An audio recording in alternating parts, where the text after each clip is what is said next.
sa leadership ng farm government ngayon. Actually, the emergency rally was held last Monday. Last Monday. So we more or less 8,000 participants participated in that emergency rally. And of course, we had less time preparation on that. However, overnight, we were able to consolidate our troops. We were able to consolidate our deployment in order na maging peaceful naman. So although it caused traffic along some roads and routes in Cotabato City, generally, overall, it was a peaceful conduct of activities. So yung ating mga participants nag-air yung mga hinaing nila, mga requests, mga recommendations, and that rally was generally peaceful. For the incoming scenarios, we are preparing for that, especially the coming elections. Alam naman natin na magkakameron niya ng friction, mga insidente, not only here in Bar, all throughout the Philippines naman pag may election, alam naman natin na mayroong mga insidente mangyayari. And we are preparing for that. For our troops, we have probably more or less 6,000 to 7,000 organic in the Bar. We have our regional mobile force, we have our provincial mobile force to augment our troops from the police stations. We have troops from the Special Action Force, and we have troops from the Armed Forces of the Philippines who will augment our deployment and troops on the ground. And we will be preparing for any eventuality, for any incident that may happen. Of course, with the guidance of our Almighty, ipagdadasal naman natin na ma-minimize yung mga insidente at yung mga friction coming from the political group. So we will be preparing for that. And hopefully, with the help of our friends from the media, we will be able to present or represent what is really happening on the ground from this day, coming election day. So tulungan niyo po kami dyan na may hatid natin yung totoong nangyayari sa ground para po pareho natin mapagtulong-tulungan along with communities, along with the government, kung paano natin mapapagtulong-tulungan na maging mapayapa yung ating mga incoming activities. And of course, hindi natin maiiwasan talaga yung mga insidente. Alam po naman natin yan tuwing may conduct of electoral process. Kahit sa parte po ng Pilipinas, ang aim natin is ma-minimize. And kung kaya natin totally peaceful, sana ganun po ang yan.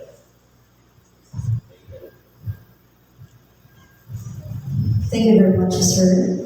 Next, Mr. John Olson from the Philippine Star.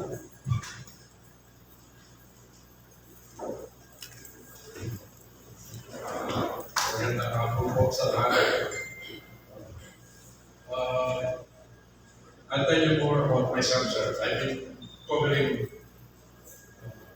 with devotion the Prof. ARM and Panaman since the time ni General Tiburcio, the first pioneer of RDP. Besides writing for Philippines Star, I also write for Business World. Isa lang may-ari niyan, son of ex-speaker, Del Monte, Fanny Del Monte. I also have 3 personal websites that are Google searchable. NSJ News website, Mindanao Voices, and Real News Not Fake, where I attack enemies of state and law offenders rapidly with rabid from a hot dog because I hate criminals and law offenders to the core. Isa lang I have two questions. First is that masyadong active ngayon yung LGUs, especially sa settlement ng Calido, clan war, which is for me sa panic.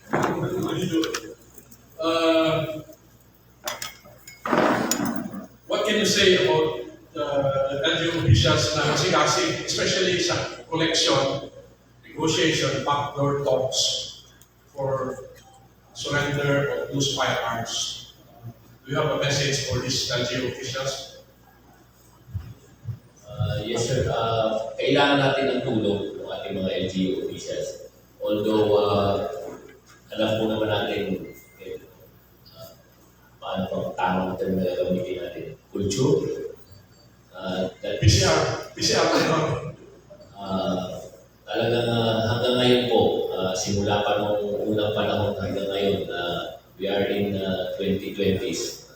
Hindi, alam naman po natin lahat na hindi nawawala yung rido sa mga tribes, sa pamilya ng mga grupo ng ating mga kapatid dito sa bar.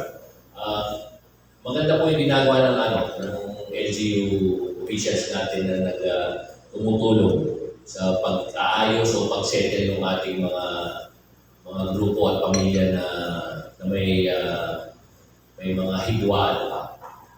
Yan naman po ang aim natin lahat. Sana dumating yung panahon na wala na tayong dito sa mga pamilya, sa mga angkan, sa mga tribo.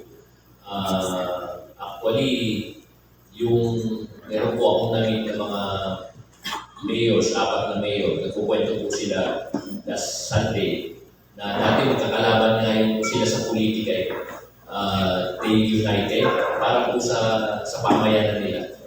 Dati yung kanila mga bayan-bayan, magkakalaban sila sa politika, magkakalaban ng grupo, pero they opted to unite para na rin po sa mga kababayan nila. And as I was saying, kailangan po natin ng tulong ng ating mga LGU officials. Kasi kung tayo po sa armed component ng gobyerno, siyempre, nagpang-abot po yung mga grupo, nagkaroon ng shooting incident. Ang ating solution dyan is file ng kaso. Yun naman po ang kahit po mga previous administration ng PNP dito, yun din ang sinasabi nila sa mga grupo na huwag niyong habulin, huwag kayo ang humabol ng pagganti sa mga naka-agrabyado sa inyo o nakasakit sa inyo. Hayaan niyong mag-file kayo ng kaso, umusad ang kaso, at yung PNP po o yung AFP ang hahabol doon sa mga nalabasan ng warrant of arrest. Yun sana ang objective po natin ng pamahalaan namin sa PNP and AFP. However, kung kaya namang isettle, so yun po humihingi tayo at maganda po yung ginagawa ng mga LGU officials na natutulungan nila tayo sa pag-settle ng mga hidwaan. Sir, isang advocacy ko, very strong advocacy, is for us to have non-resident prosecutors from Luzon and Visayas who would stay in Camp Escape and Dato, escortan na lang sa court kung may mga hearing na pupuntahan, or stay inside Camp Siongpo at 6IB, escorted ng armored vehicles.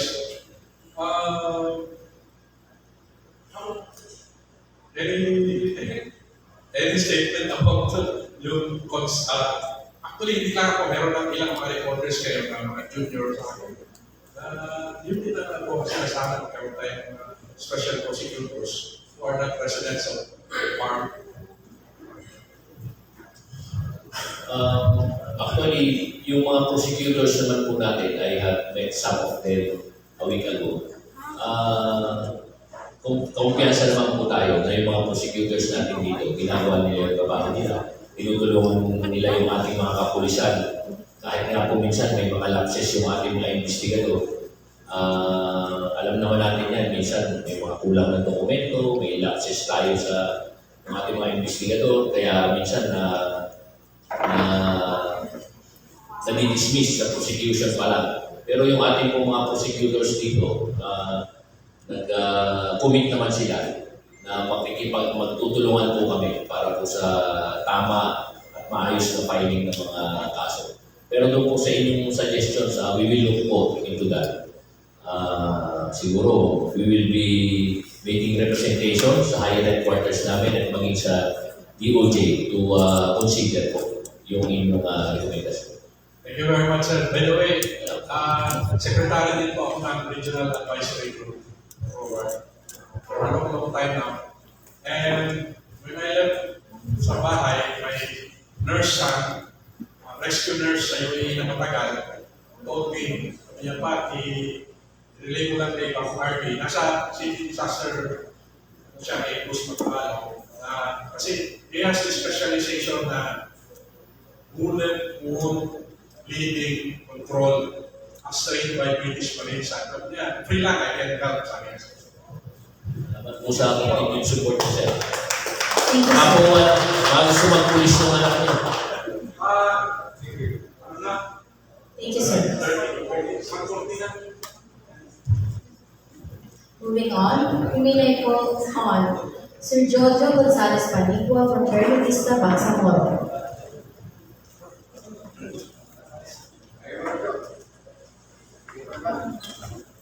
Yes, ma'am. Thank you so much.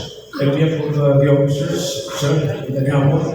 Sa ating po, si Pati ko, Ati, sa ating po staff, magandang hapon po sa inyo lahat. At sa mga gagawin we have po, sir, ang press room natin. Sir, in your capacity as the acting regional director as Aldel, what are the steps approach at paraan natin para po maiwasan natin yung mga nangyayari pagbubuka, pahilan, at ano pang mga preventive po sa paligid ng bank sa inyong lugar, sa tingin po ninyo. Ang una po nating initiative by that is to focus on our intelligence monitoring para po ma-monitor natin pagka meron tayo ng hint kung ano yung plano ng mga would-be perpetrators. Yun po ang una. Of course, ang objective natin is to prevent the occurrence of crime. And kung talagang hindi natin isa pa po, intelligence monitoring, yung ating pong deployment ng ating mga personnel at tropa sa mga communities. Alam naman po natin na pag may police, deterrence yan sa mga gustong gumawa ng krimen. Then kung talagang nangyari na yung krimen, ang inisyatiba po natin is paikinin yung ating investigation proceedings. Kasi wala na po tayong magagawa. Kung nangyari, prevention po muna tayo. Kung talagang nangyari yung crime incident is to identify the perpetrators and to file cases against those perpetrators. So ganun naman po tayo, prevention and control, then kung hindi, crime solution. Ito po yung ating mga inisyatiba. Pero sabi ko nga, hanggat may iwasan natin ang insidente, yun po yung unang focus natin. Panghabol na sir, within the fact that bar election is very fast approaching, sa tingin po ninyo at iyan ng ating official, ano po ang ating nahandang yung pamamaraan para maiwasan itong mga grupo sa kabila dahil alam natin nagtitignan po ngayon yung magkabilang partido, paano po natin ngayon maiwasan po yan sir? Maraming salamat po. We will be focusing on our deployment sa ating mga communities. And for everybody's information po, we are round the clock 24 hours na may checkpoint operations ng ating mga tropa. At although 24 hours po siya, pinaghati-hati natin yung ating mga tropa na para hindi naman wala naman po kasi yung personnel na kaya nang gumising ng 24 hours. So, halimbawa po, itong bayan na ito, may checkpoint. Itong mga unit na iba, nagpapahinga. So, pero the most is we are conducting 24 hours checkpoint operations. Thank you. you. Thank you very much, sir. Next is Mr. Jomar B. Abdul from DSWI Radio TV.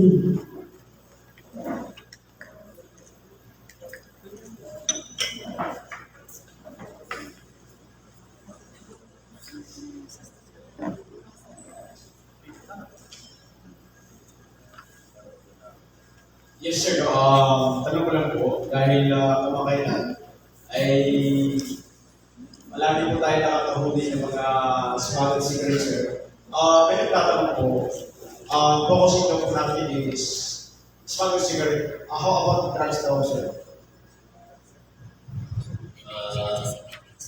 Kung nakita po natin sa data, pagdating ko po dito, as I was also advised by our Chief PNP before I assume post, ito ang kabilin-bilinan niya. Conduct operations on all illegal activities, particular po yung smuggled cigarettes. Kasi alam naman natin na talamak yung smuggled cigarettes dito sa bar. Yun po yung unang-unang, kinausap ko po yung ating mga commanders, mga provincial directors and chiefs of police. Yan po ang kauna-unahang bili natin sa kanila to conduct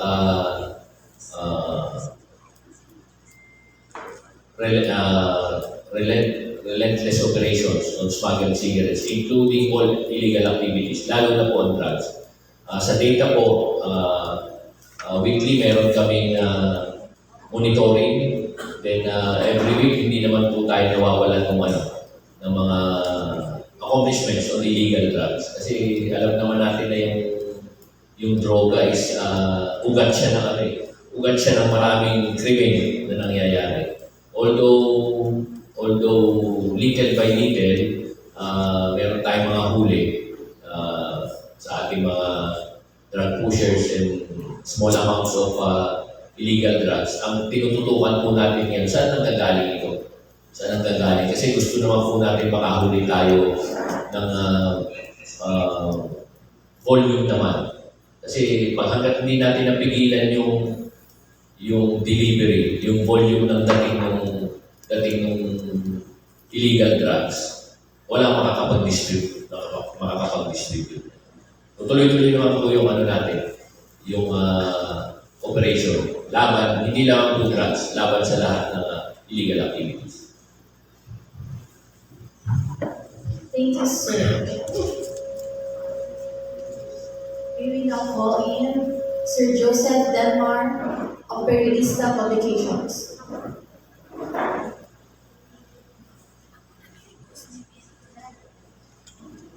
Sir, good afternoon. First question po, sir, is any update sa mga PNP personnel na naamusok saan na iba ang PNP personnel na or lumabas na warang na sa mga suspect, sir?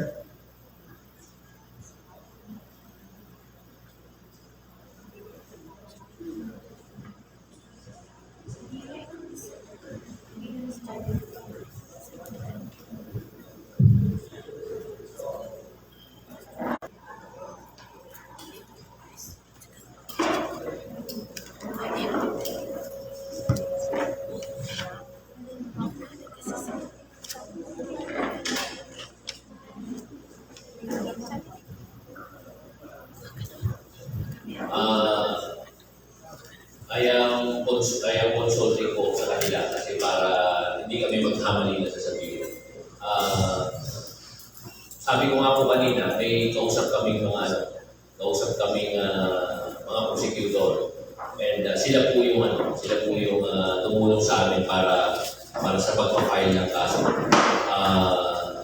Ang alam po namin anytime this moment, this week or before the end of May, lalabas na po yung warrant of arrest. Pertaining po dun sa ambush incident na nangyari na victimizing our fight of our comrades from the PMFC. Alam po namin hindi magtatagal, lalabas na po yung warrant of arrest. So we can pursue with the perpetrators of that ambush incident. My second question po, sir. Also, kanina na security measure out ng area, sir. That's why about the special one.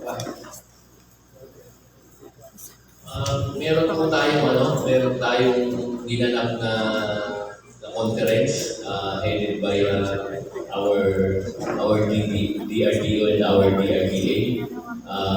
Magkakaroon sila ng recommendation pertaining to the result of that conference. Nagkakameron po kami ng redeployment of our troops. Kasi ang gusto po natin mangyari, nakalatag yung ating mga tropa, augmentation from our mobile forces, from the RMF, from the Provincial Mobile Force, from the SAP and the AFP troops. Although yung AFP troops po, may kanyang latag sila. Pero with regards to the PNP mobile forces, including our Special Action Force deployment, nire-review po namin yan. Nire-review namin kasi, halimbawa po, meron tropa dito, kukunin namin, ilalagay namin doon sa medyo mas critical na area. So, hindi naman po natin pwedeng pabayaan yung area na iniwanan mo. Kailangan meron pa rin papalit sa kanya. So, dapat po strategy. Yun po ang ginagawa namin ngayon. Kasi nga, malapit yung election. Malapit na yung party election. So, nag-strategize po kami to ensure na strategic yung location ng ating mga troops deployment. Kasi hindi po pwedeng pabayaan yung ibang area. So nagka-clusterize po kami ng deployment na dapat lahat ng sectors, lahat ng districts meron na deployment po para mabilis yung aming pag-responde anumang insidente yung itawag sa atin. Thank you po. Thank you. Thank you very much, sir. Next is Mr. Faisal Matawi from Big News ngayon.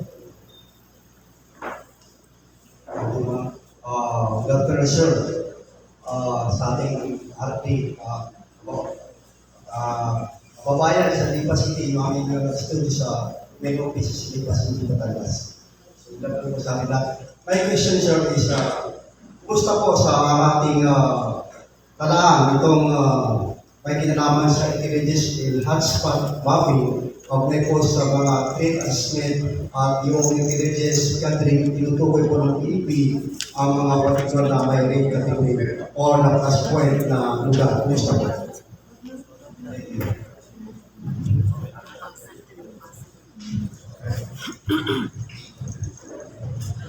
Good afternoon, everyone. Actually, on behalf of our just this morning, we have actually a conference, and I have a conference with the PPTC in Camp Crame, and this afternoon also, before tayo nagkaroon ng meet and greet, we also discussed that the election areas of concern. Election areas of concern for the upcoming BARM parliamentary election.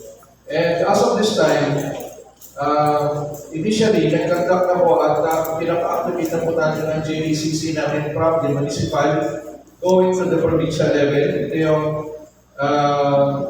MJACC natin, PJACC, and now those election supervisors is now going to endorse the list of the election areas of concern na in preparation din po namin para may report namin sa upcoming for the updating of yung sinasabi mo yung categorization of the green, the orange, green, yellow, orange, and the red. As of this time, we cannot still, di ba natin may palabas yung mga categorization yan pending the resolution coming from the COMELEC. No, idagdag ko lang kanina with regard dun sa problem with the two parties members of the MILF. Actually, I am speaking in behalf of the ADSAG. Actually, we have now a meeting. Actually, tomorrow we have a meeting with the MILF ADSAG also. Discuss the conflict between the two groups, coming from the groups of UBJP and DFP. And one of the things that we are going to discuss is, of course, existing pa po ang natin yung peace agreement and peace mechanism. As long na po meron po any violation from the members of the MILF, it will be discussed during the GPS MILF at and CCCH meeting. Pagka meron pong violation coming from the MILF, then the government will file a protest for the violation. So yun na po yung magiging isang preemptive measures natin and monitor also the activities of MILF. That is why last Monday, peace rally yung ginawa nila. Peace rally kasi alam po nila na naka sila ngayon sa ating peace agreement. We have an existing peace agreement. So that is why sa ngayon, kapag may na-violation kasi silang nagawa, so compromise ko yung this process. Pangalawa kanina, yung sabi ni, tanong ni Sir John Monson, with regard sa local government units, participation in the legal settlement. Actually, sir, we have a series of meeting with GOPAPO, encouraging all local government unit to lead in the legal settlement. Ito yung ginawa namin na resolution from the adjourned CCCS to have this whole of nation approach or whole government approach in resolving those conflicts. No? Kaya tinatawag na kasi natin itong community-based conflict na ngayon. Kasi may ibang tawag na krito. Ang krito po dito lang po sa Maguindanao area. And another thing is, different term siya. Pagpunta ka dun sa Basilan, Triad, saka sa Tawi-Tawi. So, conflict-based, community-based conflict ang tawag natin, resolution. And, as agreed, we have imposed the Ministry of Public Order and Safety to lead this settlement under the PSRO. Yun po yung settlement and reconciliation office na mag-lead po ang settlement natin. Alam niyo naman siguro yung mga members ng media natin have been here actually since 2023. Sabi kanina, in place po yung deployment natin to the different areas. Our deployment actually will be based on the election areas of concern kung saan po natin ipo-focus, kung saan po yung pinaka-number one na deployment natin. Particularly kung mayroon po tayong red category, red, orange, yellow, and green. Pagka green, medyo hindi siya masyadong problema. Pag nagkaroon tayo ng red, kasi previously meron po tayong dalawang red category. No? And several orange and yellow. So, yun lang po siguro sa with regard naman sa sinabi ni Sir naman na we have no problem actually with the constitution here. Na pag nagpapile ng council, they are helping the program and filing the cases. So, yun nga. In fact, no, for the information, PROBA or in the barn is the first meron po first, kauna-una nagkapag-election sa terrorism act, yung financing terrorism, act of terrorism na ipal po dito sa Maguindanao del Sur. Yan lang sa sir. Thank you, sir. Our next question will be coming from Mindanao Expose, Ms. Shahani Abdul-Nasir.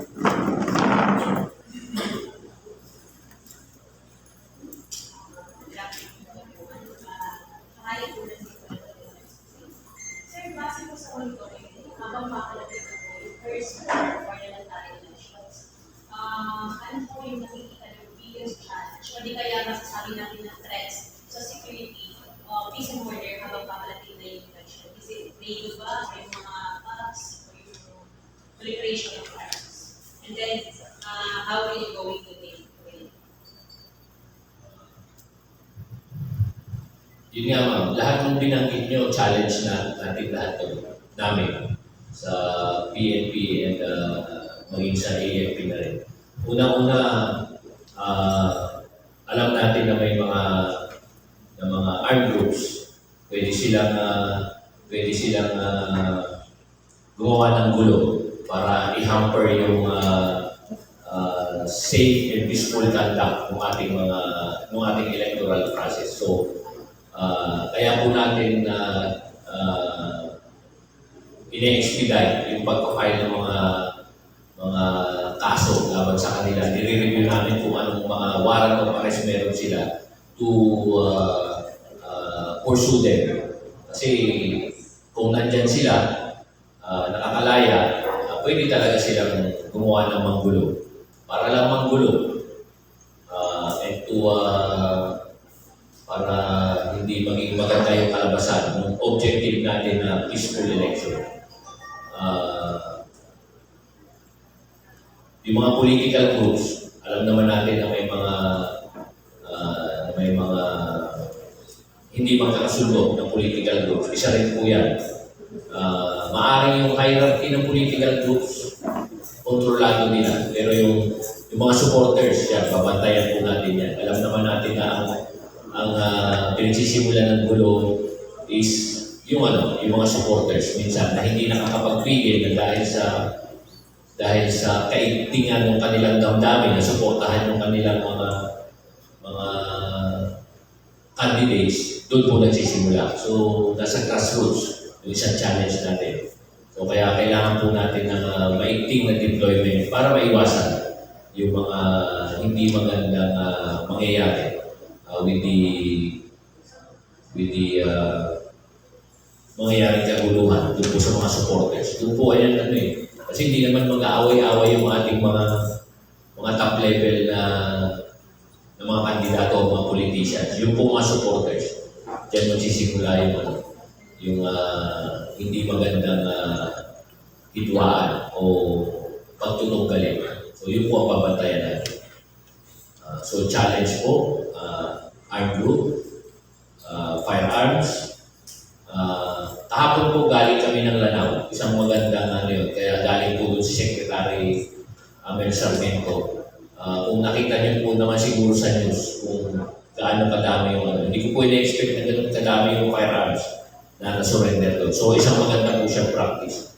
Kung nabilang natin yung firearms na doon, ang laki po niyang kabawasan sa mga hahabulin natin at magagamit na firearms sa mga susunod na araw.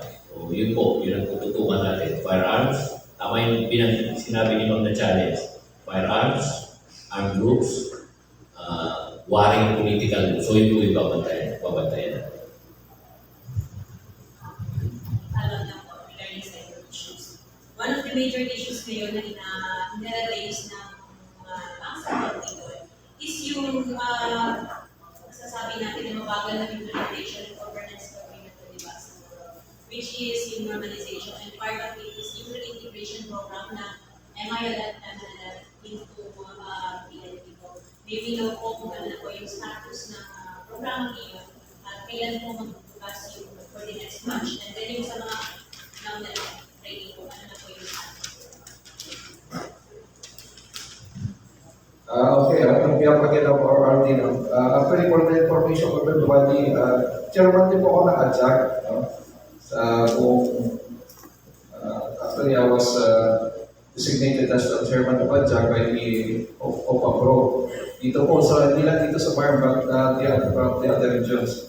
Yung kanina naman, with regard sa mga firearms, kasi yung natin ni RD is a program of our SALW, Small Arms and Light Weapons, na isa din po ako sa member doon. And ito ay ginagawa po na ating gobyerno sa lahat ng mga probinsya. With regard naman po doon sa tanong na what is now the status of the comprehensive agreement with the Bangsamoro. As of this time actually, the MIL leadership through Hod Ibrahim, meron pa muna silang suspension on the cooperation on the peace process sa ngayon. But according to the OPAPRO, we will still continue all the activities, the programs intended for them. Hindi po suspended naman, and continuous pa rin po ang meeting ng GPS, tsaka MIL, ADJAC, and CCCH. In fact, bukas nga sinabi ko, na-mention ko kanina, we will be having a meeting with the MIL, ADJAC, and to discuss the different matters with regard to this prevailing situation between the two groups. And yung sa with regard sa integration or recruitment or the MIL members and MNL members. Yesterday, I was at the Napolcom office. Nagtanda ko kami ng meeting. And I have a discussion with the Regional Director of Napolcom.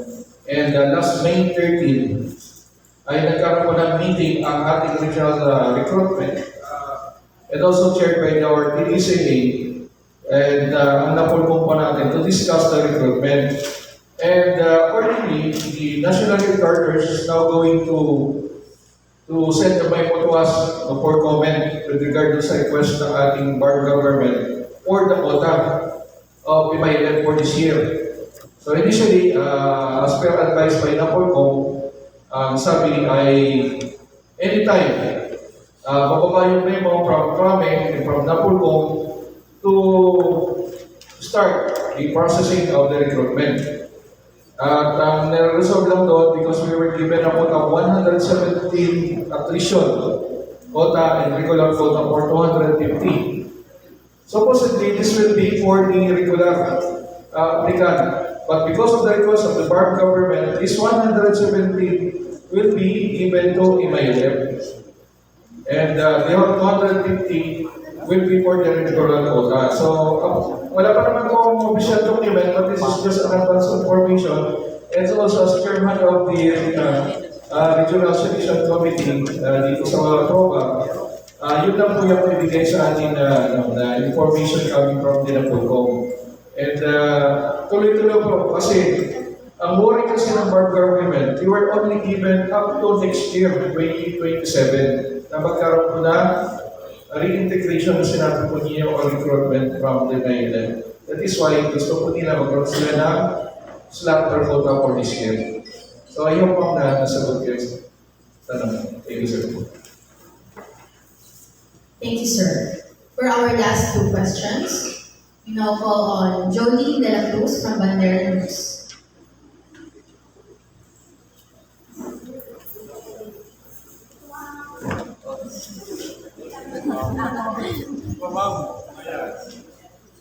Good afternoon, sir.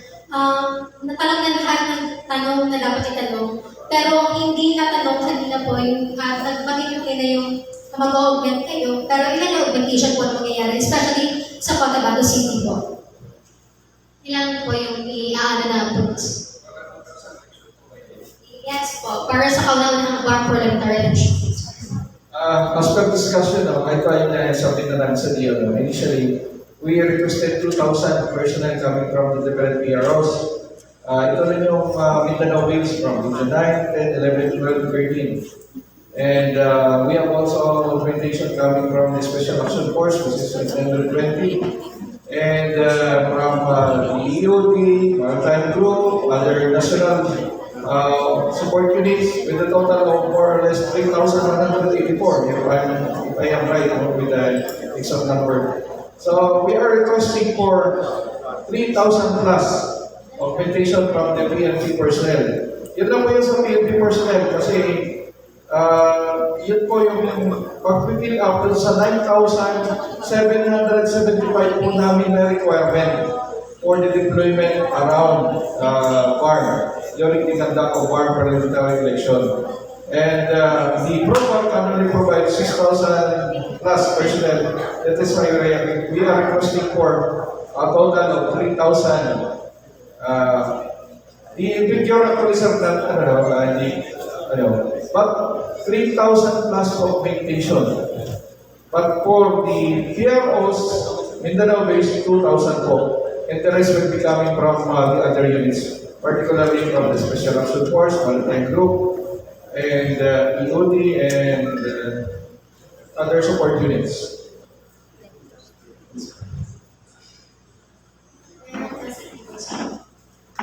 Thank you, ma'am.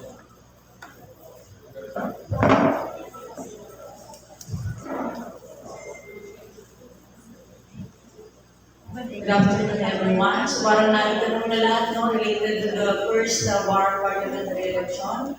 Follow ko lang doon kanina sa tanong with regards to smuggled cigarettes. Kasi mostly, smuggled cigarettes are coming from Zamboanga, Pasig, through a lot of checkpoints na nasa AOR ng BAR. Nakakarating ni North Cotabato na parang matimasay. So, according to local government units in North Cotabato, ganun daw minsan kadali makalampas dun sa iba't ibang mga checkpoints. And under your leadership, on the previous leadership, under your leadership, RD, ano yung new mechanism or may tweet na direktiba sa ating mga kapisan, manning the checkpoints along the highway from Zamboanga went to North Cotabato. Thank you. Okay, ma'am. Again ma'am, sabi ko nga kanina, I have my guidance sa ating mga provincial directors and chiefs of police. Pinaiiting natin ma'am yung ating mga border control points. Kasi alam naman natin na nagagaling from the island provinces and Zamboanga, yung pumapasok na smuggled cigarettes papunta dito sa mainland, Maguindanao and Lanao. Ang strategy natin ma'am, doon pa lang sa border line o border control points nung probinsya natin, doon pa lang dapat maharap na. Then kung makalagpas siya dyan, mayroong mga succeeding pa tayong checkpoints. So sa dami ma'am ng checkpoints na sinasabi ko nga, 24 hours, imposible naman na hindi, kahit isa doon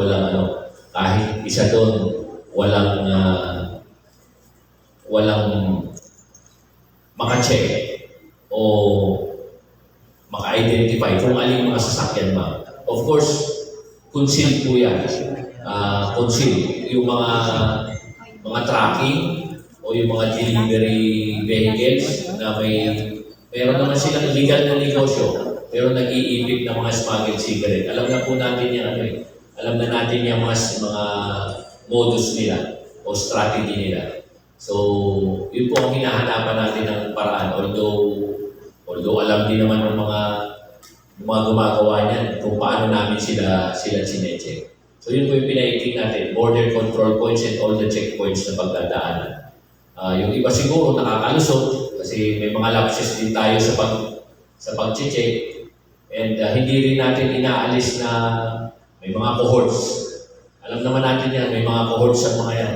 And marami po tayong pinatapon ng mga kapulisan. Not in my term pa po doon sa previous leadership ng ating previous regional director, ginawa na niya yan.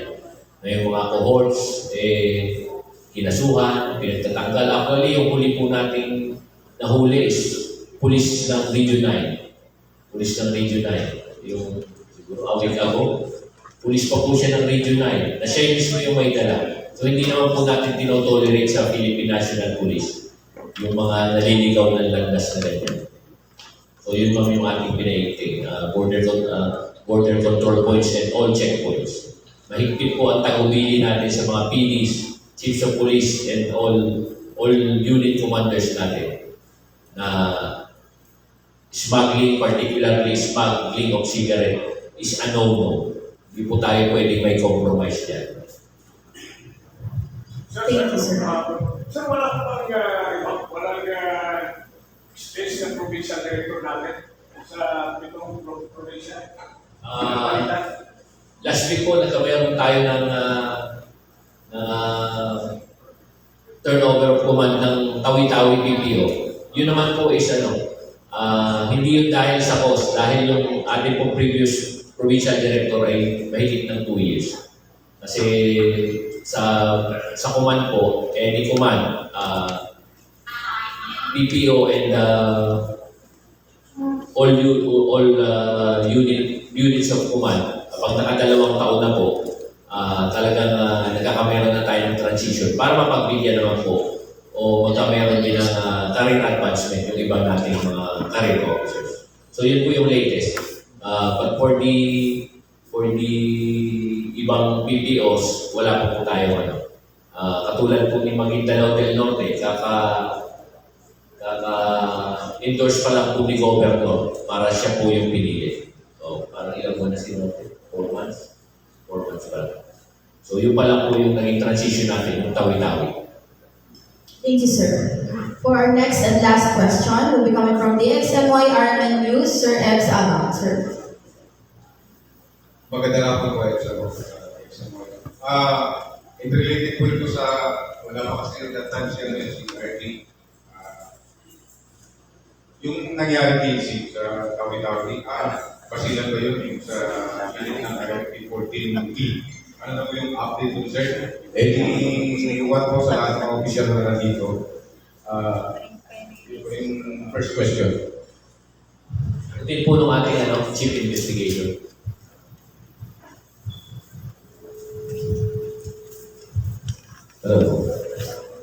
In the formation of our national director, As to the update on the Alex casing that transpired in Basilan, on the administrative aspect, an administrative case has already been filed or is being,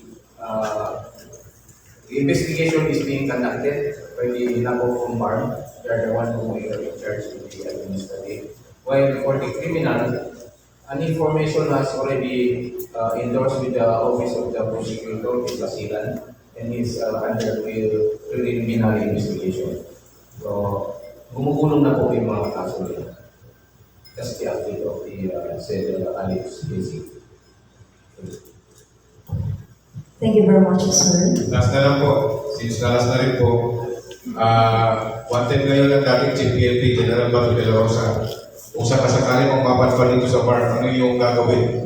Nag-proba, may binaba na bang order ang PNP National? Kay Aldi po. Actually, a week ago, meron po kaming emergency conference with our Chief PNP and of course with our SILG. So, hindi lamang po kaya, hindi lamang po kaya lumabas na yung mga, di ba? Hindi lamang po pertaining to Senator Bato.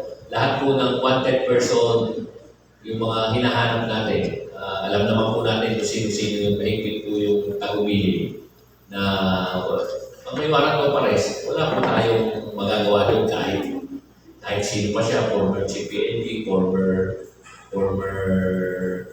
lahat ng former, mga top brass sa ano po natin. Wala po tayong magagawa. Although mahirap, mga boss namin dati yan, wala po tayong magagawa kung i-implement yung sinasabi po ng batas na dapat pag may warrant of arrest ka, arrest ko rin. Although challenge po yan sa amin, si Chief Bato, dati namin, si PNP, siyempre, may resistance sa Senado nga po, may resistance di lalo na kami dito. Pero wala po tayong magagawa to implement talaga. Pag may warrant of arrest, arrest ko rin, kahit sino po. Thank you very much, sir. And that ends the open forum. Thank you very much to our media entities. Now let us hear the message of Ms. General Itaya Bravo from PXMS Inquirer Device for Press Corps.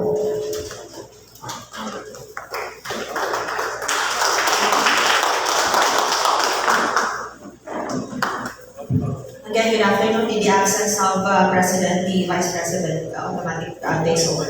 Again, good afternoon to our new Regional Director. It's for the first time that we met the Regional Director. Allow me to read the message of our President, Ferdinand Cabrera.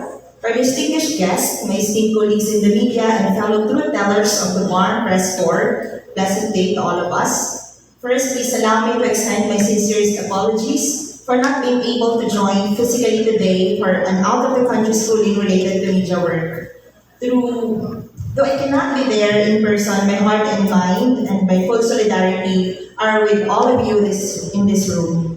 On behalf of the Barn Press Corps, I would like to extend our warmest congratulations and a formal welcome to our newly installed Regional Director of the Police Regional Office of the Bangsamoro Autonomous Region, Brigadier General Christopher Abesha. Interestingly enough, General Abesha, this is not entirely our first encounter. Ironically, before this official meet and greet was even scheduled, the media had the privilege of a warm, impromptu encounter with you during your courtesy call with Chief Minister Abdul Rauf Makakwa. In those brief, initial moments, you immediately demonstrated what genuine public relations and proactive media relations look like. You openly shared your vision and mission plans with us, signaling right from the start that your leadership values transparency and mutual respect. That initial encounter could not have been more timely. As we stand on the precipice of the history, our region is preparing for a monumental milestone, the first ever Barn parliamentary elections. We all know that this transition brings complex challenges to peace, security, and public order. In this critical democratic exercise, the PNP and the media hold two sides of the same coin. The PNP is tasked with maintaining order and safeguarding the peace. The media is tasked with safeguarding the truth and keeping the public informed. For democracy to thrive in the Bangsamoro, our security forces and our journalists must work hand in hand. We need a relationship built on trust, where information flows transparently, and where the safety of journalists underground is prioritized as we cover critical security and election stories. General Abesha, your early openness give us great confidence. We look forward to strengthening this vital partnership. The Bar Press Corps stands ready to cooperate with ProBar to ensure that accurate information reaches the public, and that together we can contribute to a peaceful, orderly, and historic election in the Bar. Thank you for your time.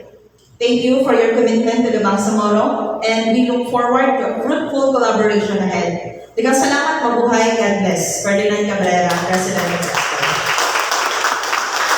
Thank you very much, ma'am. And now, ladies and gentlemen, let us hear the message of our acting regional director, PR for his Brigadier General Christopher M. Abesha.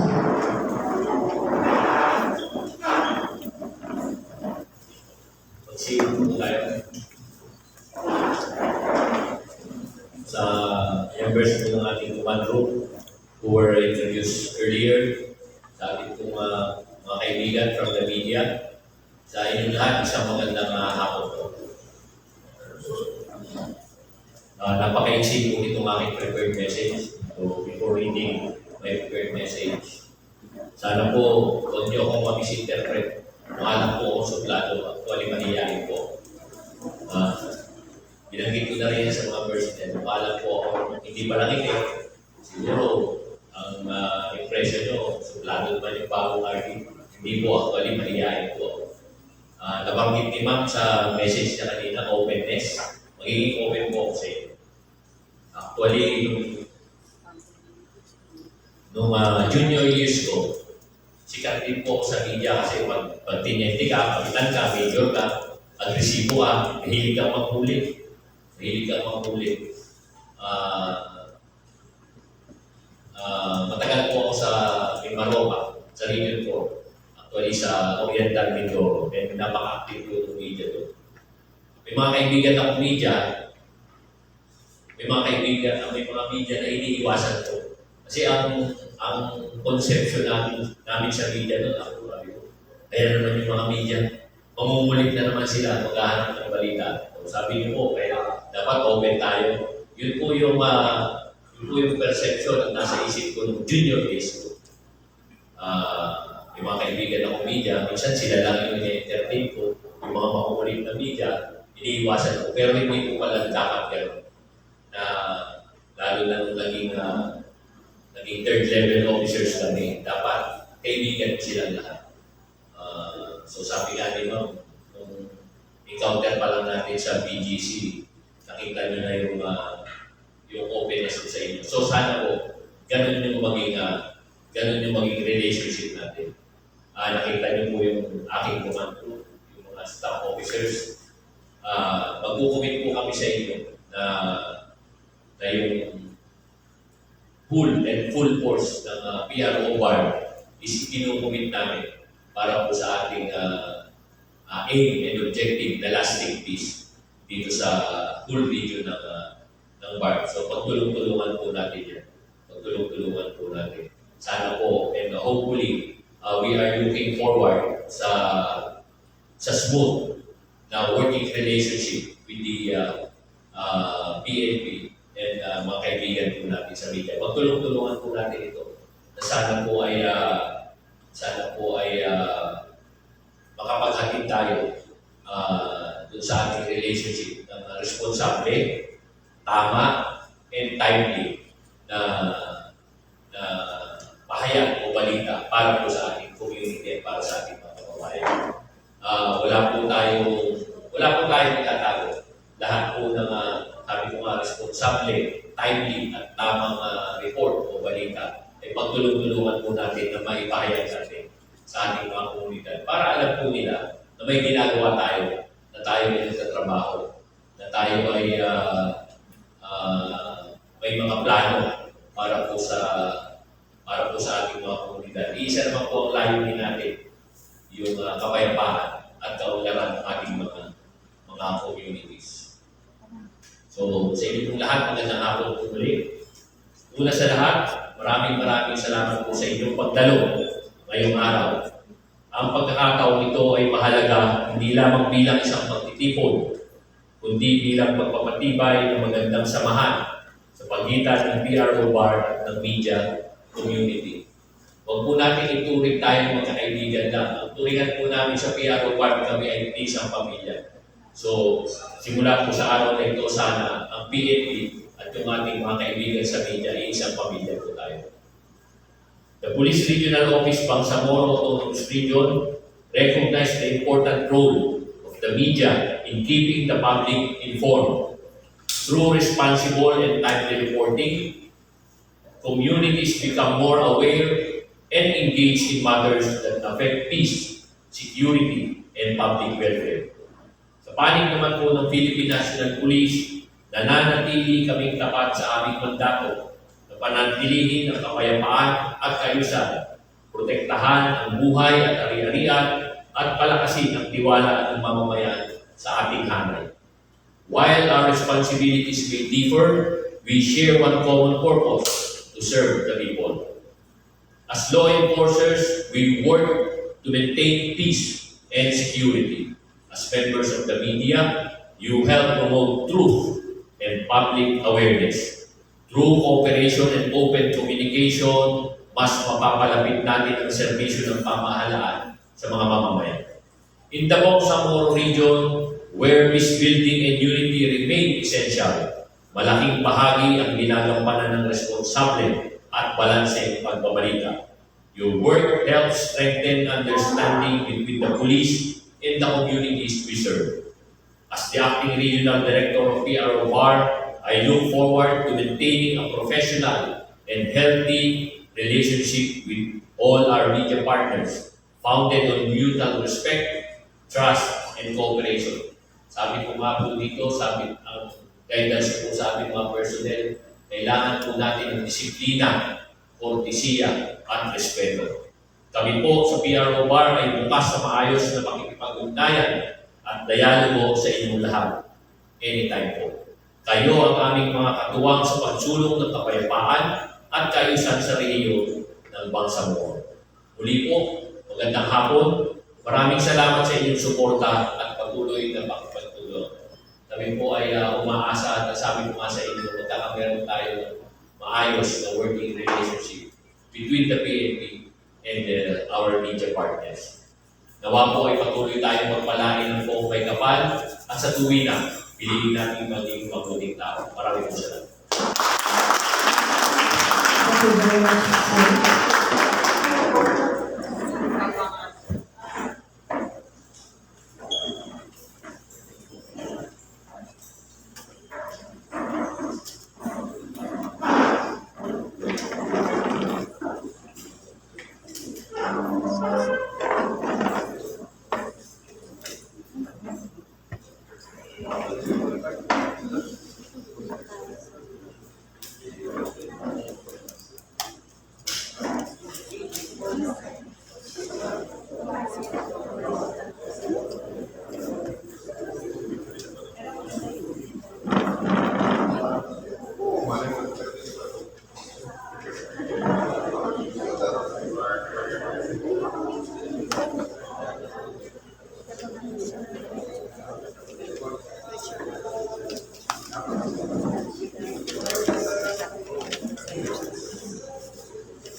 Kilala.